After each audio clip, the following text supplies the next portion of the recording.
episode number 98 of the Total Indian Football Show with me, your host Siju. And what a way to start the new year! I have a very lovely.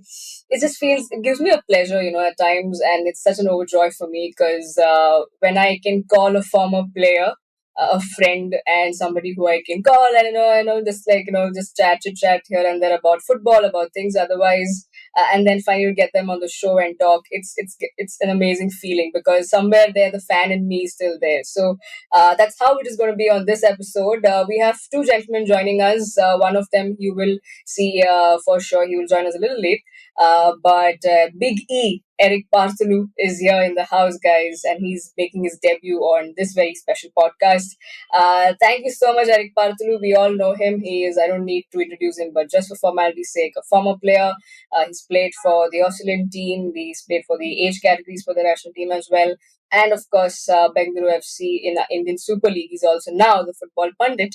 And of course, I got to grace alongside him on the show as well this time around. So, Erik, thank you so much for taking time. And I know different time zones, but you still made it happen. Thank you so much for joining in.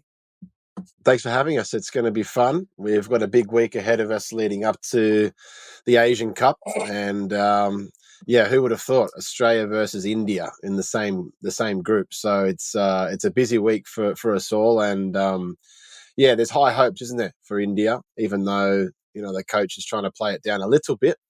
I think the Australian team, the Socceroos, have to be a little bit wary of India. They're keeping everything close to their chests, and I'm excited to see what they produce in their first game because it looks like it's a little bit of an unknown. Few big injuries that have had to make Igor Stimac reshuffle the deck, so to speak. And it's tournament football. They should be raring to go, having won 2 tournaments in middle of last year. So it's going to be a big game on Saturday night. Yeah, the other gentleman joining us is Siddhanth Aney, and again a familiar face. He's been with us on the show as well, and you know him for 420 grams. I must also say the day we are recording this is a Monday, but you're listening to this on a Wednesday, and you must have heard Erik on the 420 grams as well alongside Arjun Pandit. So I'll try my best to keep the questions fresh, but we may repeat things. And here we have Mr. Siddhanth Aney joining us. Welcome to the show, Siddhanth, once again. Good to see you guys. Thanks for having me here. So you haven't missed anything, so let's get to it. While I was doing a bit of my homework, and I found a very interesting quote by the interesting man. And the most interesting man in football these days is the coach, Stimac. And the line I want to start off things with, but I just got too excited and carried away, was a giant is definitely out of its slumber now. So let's start with that. But he also goes on to say something else. After that, he's like, but I reckon it will take us another 4 years to enter the top 10 in Asia. But hey, let's get back to the Asian Cup. We want to see the national team play. It's our World Cup, right? And that's how big this competition is. But Stimac says that I don't know, like you've heard all of us speak in different platforms saying that suddenly the focus is again gone back on the World Cup and not on the Asian Cup. Now, Siddhanth, I'll start with you. You've spoken to him on a regular basis and chatted with him, probably understand him a little bit more than we do. So is that his mind game, or is that actually what his focus is on? But because before a big tournament like the Asian Cup that we all know and we look forward to, especially for the Indian team, saying that, okay, we can't do much over here. Yes, injuries are there and stuff like that. But at the same time, coming on just before a tournament to say that, we are looking at World Cup, we may or may not do well in the Asian Cup. How do you see that from the Indian team coach? It's a mixed bag, Siju. And I think Erik's also given his take on it. And we had a chat on it just after that first press conference that he held in Qatar, where some of these things were outlined. It's not a new idea as far as I think Stimac is concerned. He's been saying this for some time. I think maybe what my understanding of it is, like at a personal level, he seems to be quite engaged with the project that he's been given in India and with the extension and all of that. I think it's a job that has its challenges, and yet it also has a lot of interesting opportunities from a coaching perspective, as I'm sure Eric would 100% agree. Um, so just in that context, I think he's building up to be around, hopefully for a longer time. That is probably the outlook or the perspective from which he's coming. He's also being realistic in terms of keeping in check the expectations that various people might have. That said, I was listening to Eric talking to Pundit on our on 420 just a little while ago, and it's absolutely 100% true that qualifying for the World Cup or a bigger competition than this is not in the near future for the Indian men's team, for sure.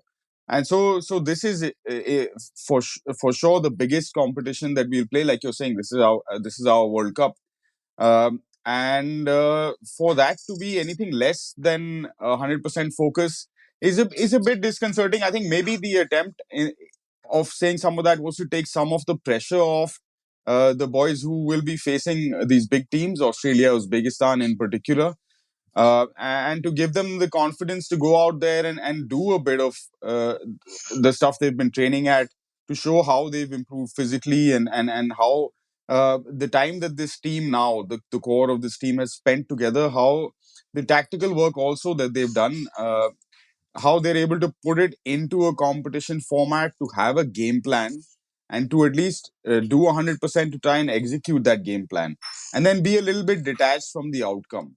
I think that's my take on where the coach is at the moment.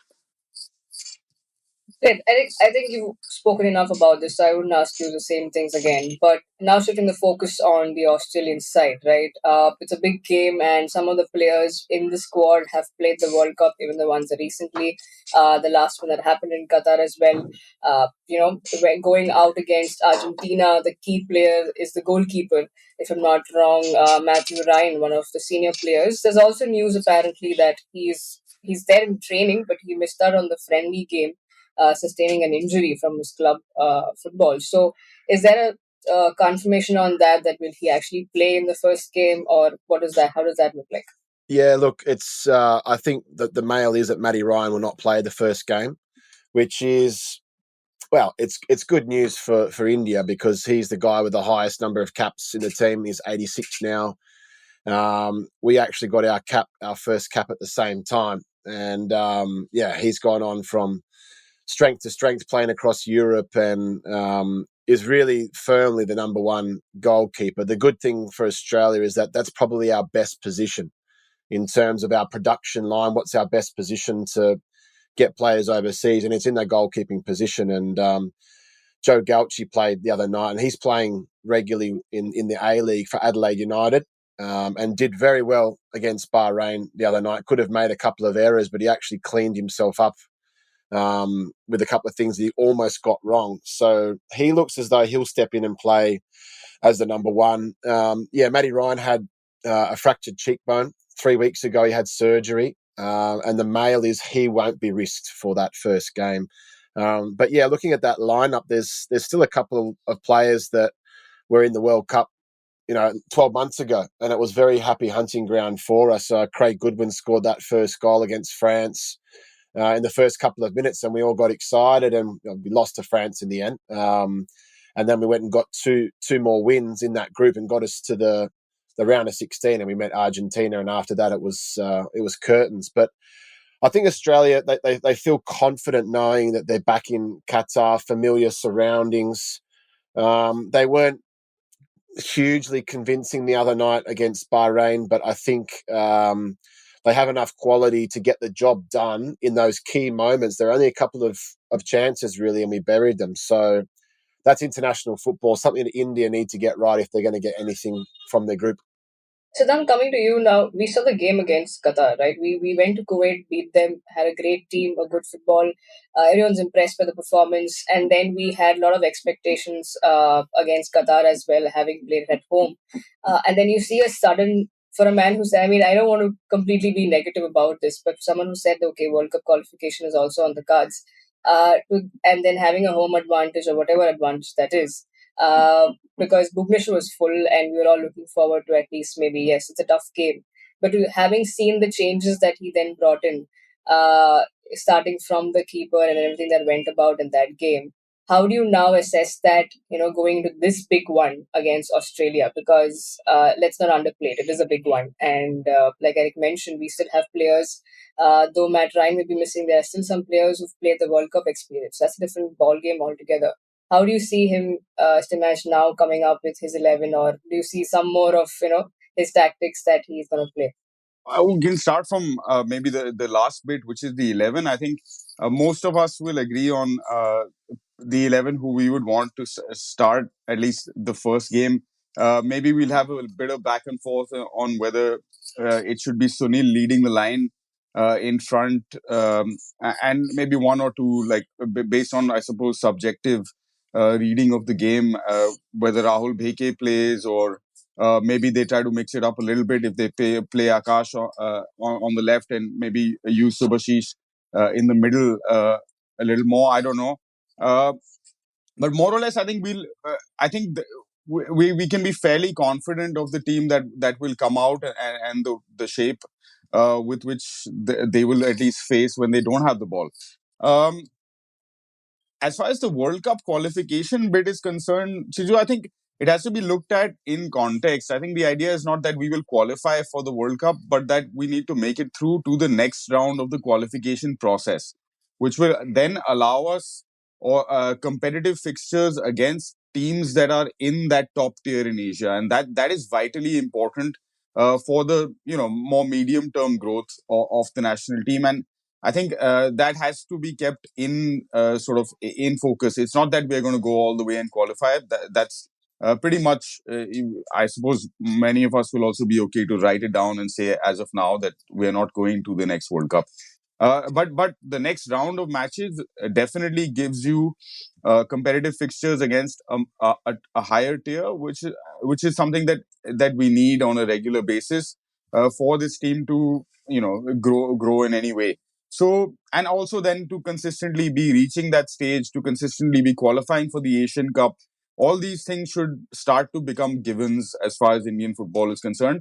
And only then, once that happens, I think for a couple of cycles, then we can push on to even dreaming of making some kind of an impact, or once the slots at the World Cup after the next one, when they're expanded, 8.5 teams, maybe aim for a playoff slot somewhere in the future, maybe 20 years from now, or however long it might take. But before that, the goals are set out, and if we want to be in the top 10 or top 12 even in Asia, where when we go to the Asian Cup, then we get a better draw in the group stage. We get a chance to maybe win a couple of games in the group stage and start qualifying for the first knockout round in that competition on a regular basis. These have to be the sort of milestones on this growth process.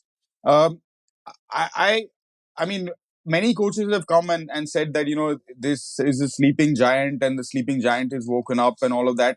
We have a tendency in India these days, across the board, to look at history from when we come in and start to do things, right? And kind of ignore what's been happening in the past. As someone who's been involved in Indian football for many years, I think people like Eric might take a bit of offense to say that we've been sleeping all this while. It's not that. Efforts have been made, and where we are today is also a result of those processes. Good, bad, we can evaluate, of course, all the time, and as we do, and hopefully some of the better practices that we're seeing around Asia, around the world, start seeping into the system, and they then become the foundation of where we go from here. So World Cup qualification, with the caveat that the aim is to get to the next round, not to qualify for the World Cup. But not taking any focus away from. I think this is going to be a great opportunity for a lot of the guys in this team to play against serious opposition, guys who play in some of the top leagues in the world. And I was lucky to watch a couple of Australia games at the stadiums in Qatar in 2022. We were also, as Asian journalists, excited when that first goal went in. Of course, you still had an idea of what might happen in the next 80, 90 minutes. But still, he got the stadium on their feet. And it's those kind of small moments that will be our biggest takeaway, I think, from this tournament as well. Eric, coming to you now, we also have the other two teams, right? It is also the Group B is known as one of the tough groups, and Australia, Uzbekistan, Syria, and India. Now, we can always say that, when in a larger conversation among the Indian football fans, they're like, okay, chalo Syria ke saath, against Syria, we probably might just sneak in a point if we have some chance. But uh, having that mentality, I don't think the players who are going to step into that playing field will have any sort of those thoughts going on into their minds, because both the countries, in fact all three countries, are doing really well in their own way. So what do you think, as somebody who knows Australia and somebody who also knows the other countries, and having played in India, knowing the players so very well and the system, understanding the system so well, how do you think the Indian team should approach this, and what are you expecting from the Indian team? Well, yeah, big question. I think, you look at the rankings. Uzbekistan are 68th in the world, and I think Syria 91st. You can't let the rankings, make you feel intimidated. Even the fact that Australia is 25th, three bad games, and you're back in the 60s or the 50s. So um, when Constantine was the coach, it was great because they got the lowest ranking, and then they've hovered about that mark for so long in the low hundreds and early 90s, and that's what you want to see. You want to see growth, and possibly playing in that next round of the FIFA World Cup qualifiers is where the team needs to go to get those rankings. Now, Uzbekistan, the biggest thing is that their star player Shomurodov won't play. He's the captain and goal scorer, and he's been outstanding for them for a long time. So that's a big loss for them. It's their third appearance at the Asian Cup. They just had a friendly today against Palestine. So they're going about things in a way that most teams are, by playing friendlies and getting across there and getting a feel for it. And I don't know. I just feel with Uzbekistan, they're a huge powerhouse that are like, everyone's expecting maybe Australia to top the group. I think Uzbekistan could be the team that tops the group. At club level, you remember Mohan Bagan playing there, getting pumped. There's so much to like about that region. With Syria, they're just so inconsistent. There's a lot of good footballers coming out of Syria at the moment. They've just brought a guy in from camp who's got Colombian roots that's been playing across in South America, and Estudiantes, and new as old boys as well. So they're bringing it. It's another conversation about OCI and getting the passports, changed or whatever. But I seriously hope that that's going to be the difference for India in the future. Not saying you go and change the whole team and get, guys who are naturalized. But you look at Australia's squad, seven players out of 26 are born outside of Australia. Outside. So you're not making up the whole team that's from other regions, but it's one of those where everyone else is doing it, and you're going to get left behind. So I know that they're trying to work with FIFA, the AIFF. So to answer your question, Siju, in terms of the group, you're looking at it and going, can we drag ourselves through the first two and get a win against Syria? We know that 4 of the best third-place teams qualify as well, and that's got to be the marker for India. They've got to go into Australia and Uzbekistan and try and get some sort of result out of one of them or both. And I think against Syria, there's a chance. And everyone's got to believe the last game, maybe even Syria, if they're sitting on 0 points and India's on 1, there's a great chance to go and get something. So it's exciting, but I wouldn't be getting disheartened if they lose the first one or even the second one. There's still a chance for that last game. Yeah, it's sort of like our World Cup final in a way, and in that sense, the big positive is that in many ways we're like the best supported, worst football team in the world. So like I hope the players are looking at it from that perspective and understand that there really is no pressure at this stage, nothing to lose, and just focusing on sticking to that game plan, and hopefully the game plan is a good one. And like Erik is saying, if we can get something out of the first two games, then everything to play for against the Syrians. They've done it before. They had that 0-0 against Qatar when Gurpreet had an amazing game, 20-odd saves. But it's in those games where you've got to take heart in the small victories, getting to half time, 0-0. Getting the ball in the other end of the pitch and keeping possession, closing a team out. Australia's not the team of old. They're not, that threatening when you watch them play, particularly if you do your homework and you sit in there.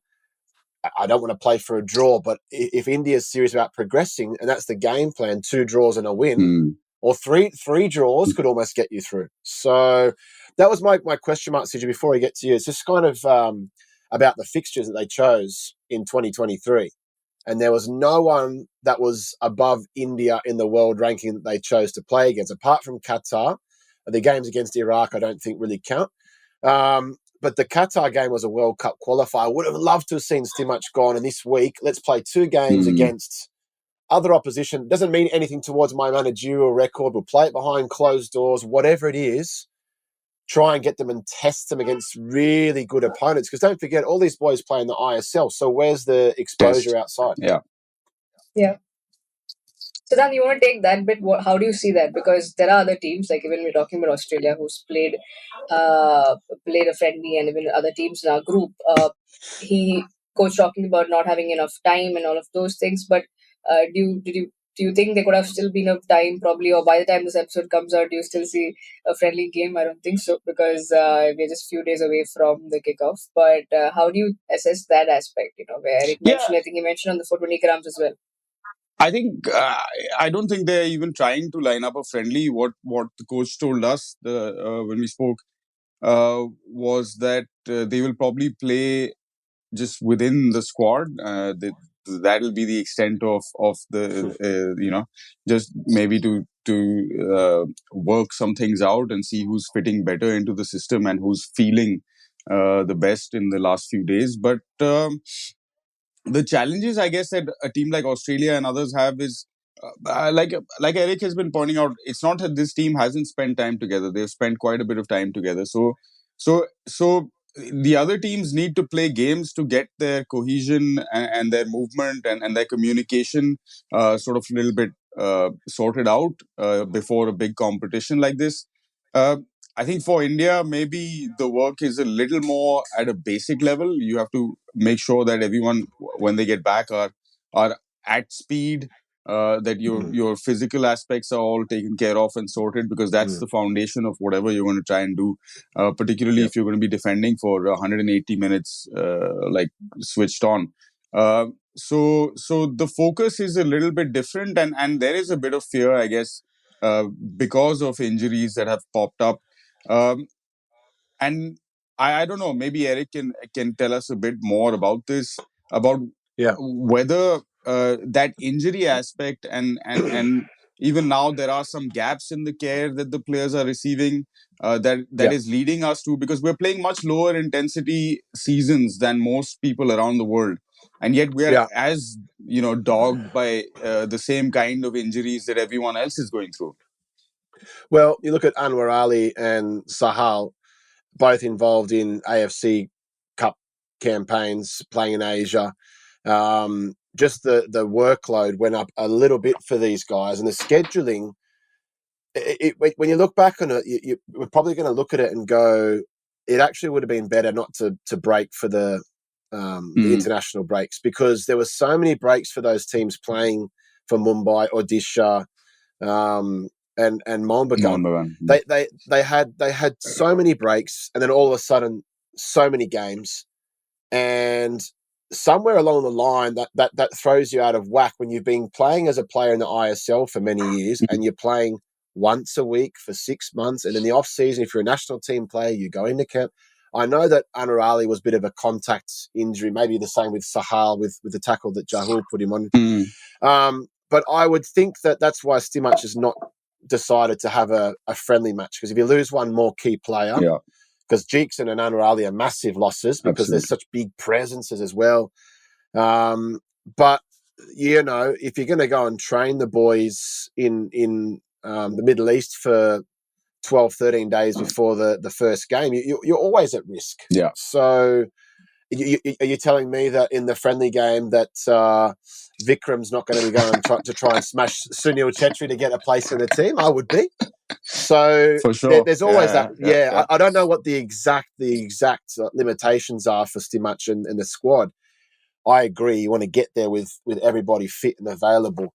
But when they get there fit and available, how does that look? Because I'm looking at my team here, and you've got, the front 5 or 6 players that are 5'7", and love that those types of players. But in international football, you'll see a big difference when it comes to set pieces, and were there other options to get a few more big boys for Stimac, but he was not open to looking at anybody else, which I find a little bit staggering. His pool of players was a little bit small playing in the ISL. I mean, we talked about Jay Gupta, and maybe he played his way out of getting into the side towards the end. But just his physical presence, if Subhashis gets injured or Mishra gets injured, just have him in the squad, put him in. Yeah, fair play. And I mean, even someone like I don't know what's happening with Sana Singh at centre back and a couple of these other players, right, who've been there or thereabouts, and bring a little bit of physicality, because at the back for sure. I mean, some of the Aussies are big lads, and they will be coming forward for those. Yeah. And what I'm surprised about, sorry to cut you off, but what I'm surprised about too, when you see what Stimac has put out, and this is going back to the competitive matches. It's one thing having competitive matches, but it's about what system do you want to use when you're trying to defend for your life. And I don't recall a game where he's gone a back 5. Back 4 is the way to go. But if you're going a back 3 with a 5, you can get more defensive-minded players and actually really shut off the sides where the crosses are going to come in and hurt you. Yeah. So I'm looking at that lineup going, it'll be a back 4 100%, but he never had to play a back 5 because he was playing against teams that were ranked 120 and 130, and you've got to come out and play and win the SAF Cup and keep your job. That's where I think he's lent towards that for himself, which every coach would. But there should have been some assurances that, hey, let's go and play a friendly against, South Korea or I don't know, Thailand, and let's roll the dice. Or even a Malaysia for that matter, who ran us a bit in that that game, that 4-2 game. Of course, again, the conversation there was more on the refereeing and those things, but instead of concentrating on the Malaysian project and how the kind of football they're playing, and again fitting back into what you were saying, Erik, about some of these PIO guys. Because the Malaysians also drafting in a bunch of people who are born outside. We, of course, saw Morocco at the World Cup and what they did. Yeah. I think they had 16 of their 23 players that were born, in Europe or other parts of outside of Morocco for sure. So to use this Indian diaspora that we talk about so proudly and with so much passion from time to time, to also bring in these aspects of it, which will also, in the end, for those of us for whom the goal is just to grow the game, irrespective of what might happen with A team or B team. It will also tackle some of the issues that South Asians or brown people face in some of these countries, as kids get more and more involved with organized football in, let's say, the United Kingdom or mainland Europe, or even countries like Australia, where there's a significant Indian population. So bring these kids into the game. That's how we then achieve the broader goals also that we have beyond who wins World Cups and who's the best team around. Yeah, I think we both touched upon the players and the squad and stuff, and talking about the performance on the pitch, we've already continued that conversation. Eric's told me he's on a time, so I'm going to rush. Just going to rush into the final part of the conversation, which is about let's talk about performance on the pitch now. And from the time the match has come in, it's not been a very bad run to say. Yes, we can keep all the other things aside. Who are we playing and all of those stuff around that. Because we'll be here all day talking about that. But the last year, the run that they had, on-pitch performance was good. It wasn't that Indian team was not completely tested at all, whether it's the side against Mm. Lebanon, the Kuwait team, or whoever that they played in the SAF as well. Yep. The whole point also was, can this Indian team come back in the second half after being a goal down? And we saw that they did Mm. actually play the penalties, and till the end, the team was right up there. Yep. Now, yes, it's a different ball game at this point. Asian Cup's a different gravy altogether. But there are some positives that we are taking into this tournament as well, right? In terms of the performance and certain players stepping up their goal. Now, yes, injuries have been really crucial. Just when we thought we were seeing some beautiful football and a camaraderie between a Jingan and Anwar and all of those, and Jigson playing really well. We don't have Anwar, we Yep. don't have Jigson. But at the same time, we see these few players who have done some decent job in the Mm. ISL, and hence they are on the plane and they are in Qatar right now. So, starting Mhm. with you, um, how do you see? Yes, it's a big onus again on experienced players like a Jingan and Preetham Kotal at the back, and then at the front for Chetri to lead, or even with. When I say lead, he just doesn't have to even play. His presence literally matters because that's what he carries in this current team. So, how do you see all of that going about, and what do you see? What can we expect on the pitch? Because we see this team talking about great mentality. We see them come back from behind. And this is a big tournament. Here's where we need to see much more from them. It's undoubted that the camaraderie, the sort of environment within the national team camp today, or when I say today, I mean like in this period, has been fantastic. Everyone is in it together, and what I think what we have seen is a slight shift in how much players are willing to fight for one another. uh, because there are gaps, mistakes are made. You're trying all kinds of things. Like Eric pointed out, if we try to make this attempt to play out along the ground from the back against Australia, that's the end of the story right there. But when we do make mistakes, we've seen others try to compensate, cover up, make sure that there's some ability to recover from those mistakes. Um, Coming back from a goal down and things like that, and the fighting spirit, I think there are plenty of players, guys like Sandesh, who have demonstrated that fire for a while. Some of these players also pick themselves in the team, so that's an easy one. I don't think motivation or the team spirit will be an issue in this competition at all. What it will come down to is how well we do, and again, this sort of links back to Eric's point on wanting to see some kind of games, whether it's friendly or otherwise, because strikers need to take those 1-2 chances that they might get Mm. in these games. Otherwise, you're really not posing. We're not likely to have 5 or 6 shots on goal against either Yeah. Australia or Uzbekistan. If you're lucky, you get 1 or 2 clear-cut chances. If you work things really well, you do that quick counter, and suddenly a Yeah. Thapa or someone find Apuya, I don't know, somebody finds themselves at the edge of the box with an opportunity to hit the target. And then if you Mm. sky it, outside, that will be for me an extremely disappointing end or result out of this entire process. The other thing is that now that the squad is as small and tight as it is, everyone knows essentially what these boys are capable of, what they're going to be doing. No disrespect to the ISL, but there Mm. is very little connect between the league and what happens there and what happens at international football. It's a whole other sort of scenario. So bringing what players may or may not have done at the league level into a conversation about the Asian Cup, I think, is a bit premature. Maybe 10 years from now, the league will be at that stage, but Mm. as of now, we're not there, and I don't know. Eric probably will Yeah. not disagree with that either. Yeah, it's a great point, and that was what happened. 4 years, 8 years ago in the cycle was that it was actually Ange Postecoglou who's coaching Tottenham now. Took a Yeah. lot of the young players and bred them in to the World Cup. And yeah, we struggled at the World Cup. We lost in the group stages. We lost every game, played against Spain. But he blooded a lot of youngsters in that time.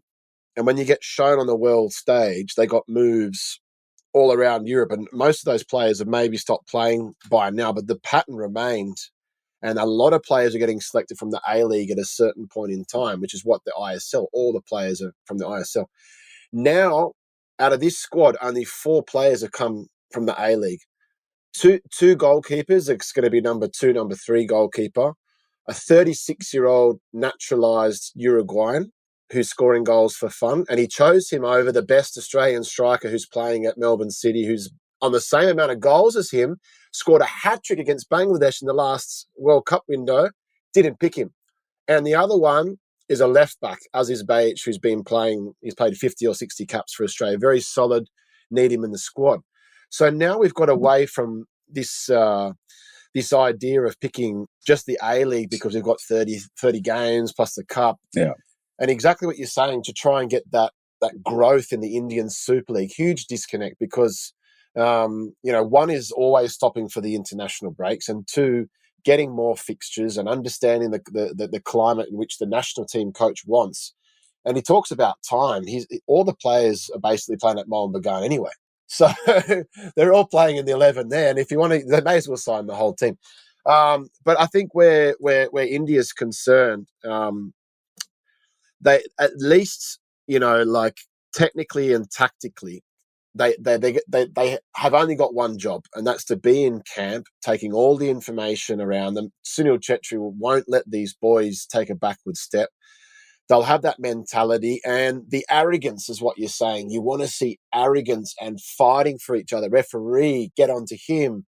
Someone tackles someone, get in. You want to have that camaraderie. And if you guys know, India, 5-10 years ago, it was kind of like against a bigger team, just, shy away. Now they're in the people's faces. Even Sunil Chetri, who's not, aggressive, he's fighting everything. And that's what you need. You need to get under the skin of, higher up opponents. Absolutely, yeah, completely agree. And on the Sunil point, Siju, I think at the Asian Cup in 2011, which was also back in Qatar at that time, they were shaping up. They were getting their stadiums in shape for the World Cup 10 years or so later. We went to that tournament after a gap of almost 3 decades, so it was a huge moment for the men's national team. Baichung was around the same age then, I think maybe a little bit younger than Sunil is now. And of course, the fitness levels are massively different. Baichung was already pretty much not playing. But in the last game against Bahrain, which I think ended 5-2, I'm not sure, but just from memory, when Baichung did come on for the last 10 or 15 minutes, suddenly this team that was otherwise, kind of had accepted its fate in a very kind of good Hindu kind of way,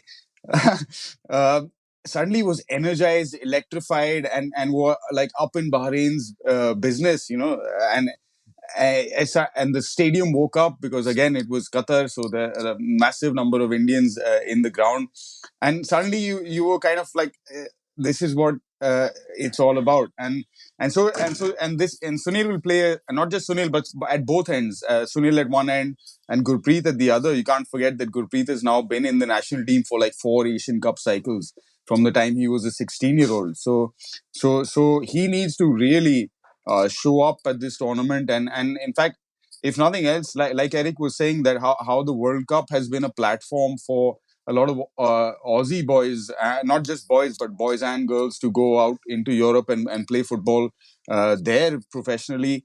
I think this might be at this stage of Gurpreet's career, if he has let's say the kind of showing that that Subrata Paul had in 2011, right? Against similar sides, against the South Koreas, against the Australias, making those 8, 9, 10 saves in a game, it puts you in the shop window. And as someone who's already played Europa League football, who knows? Maybe there's a chance for again some scouts to think about, okay, these Indian goalkeepers. But I also think that, like Erik was saying, for us as well, goalkeepers are probably the best positioned to make that breakout, to go outside of the ISL and play competitive football on a regular basis. May not be in a top league in Europe at this point, but there's plenty else happening in the world. Look at what's happening in the MLS, the A-League, and so many other things. So these are some of the things I'm looking forward to, and hopefully some of these senior boys can inject a bit of that extra fire because really there's nothing at stake except how high or not we'll hold our heads up when we get on that flight back home. Yeah, and finally, I want to ask both of you all your expectations for the results. What do you think? Siddhanth, you can go first on the three matches. I'm trying to practice detachment from the outcome. So so I don't know about results, but I think in terms of goals, 2 draws and a win would be. Erik, are you still Well, sticking with what yeah. you said on the 420 grams? Yeah, listen, my astrologer just texted me and he said that we're going to win against Australia. No, no. Honestly speaking, I would love to. I would love to see India beat Australia for a whole host of reasons. It's not that far fetched to think that a lot of teams in in the first game of tournaments, there's been many upsets to go through, and I hope India do get a result against Australia, but I'd love to see Australia go through to the next round. Look, India, Uzbekistan, that's going to be a tough game. Syria, that's the game where whatever they do, if they've practiced parking the bus for, the last bit of camp, they've almost got to just try and maybe open up and play the way that they've been playing for the last 12 months, which is open, expansive, exciting. Changte, Mahesh, they've got the ability to play passes through for Sunil. There's a lot to be excited about. It's just that confidence to go and know, you know what, we can go on the top stage here and perform.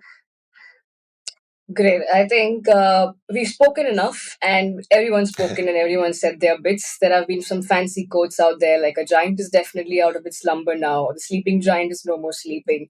We'll all see come 13th of January when we kick off against Australia, and then we play on the 18th Uzbekistan and 23rd against Syria. It is the AFC Asian Cup, a big one on the cards. It's going to happen in Qatar. Erik and Siddhanth, thank you so much for doing this, and it was a pleasure. I hope you enjoyed. And thank you once again for taking time out and coming on the show. Pleasure. To everyone listening, this was the Total Indian Football Show, and episode number 98 had to be special. I was graced by a journalist and a former footballer, turned football pundit. I hope you enjoyed this. Maybe we'll have Arjun Pandit one day. But that's about it for now. This is me signing off. We are available on all the audio platforms. Hopefully, I'm not promising you, but we'll try and put this on YouTube as well. Just the audio one, so everyone can enjoy. Thank you so much once again. This is me signing off. Bye.